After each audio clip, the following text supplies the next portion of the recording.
बड़चना block अंतर्गत Balichandrapur AIIMS computer परिसर में नूतन कंप्यूटर ज्ञान कौशल प्रचार प्रसार निमंते एक सचेतनता शिविर आयोजन कर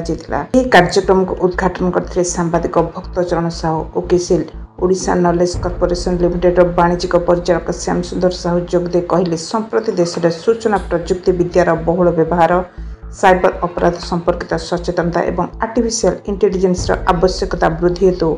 जनसाधारण मध्य सचेतनता जरूरी हो पड़ी। यही अवसर में सारा ओडिशा रे अधिकृत शिक्षा केन्द्र एम्स कंप्यूटर समस्त शाखा गुड़िक छात्र छात्री मध्य कंप्यूटर व्यवहार और उपयोगिता संपर्क में जनाया ओकेसिल पक्षर यह कार्यक्रम आयोजित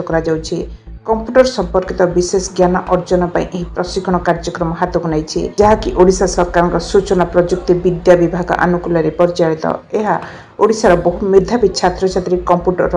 नूतन ज्ञान कौशल संपर्क में अधिक अधिक लाभवान हो पड़े। यह कार्यक्रम को अधिक व्यापक करने निमंते एक सचेतनता रथ बालीचंद्रपुर एम्स कंप्यूटर सेंटर परिसर बाहरी स्थानीय मांडुका मूलबसत पतराजपुर पणसपुर कुशपुर तथा बालीचंद्रपुर बाजार परिक्रमा कर जनसाधारण प्रचार पत्र और डाकबाजी यंत्र सहायता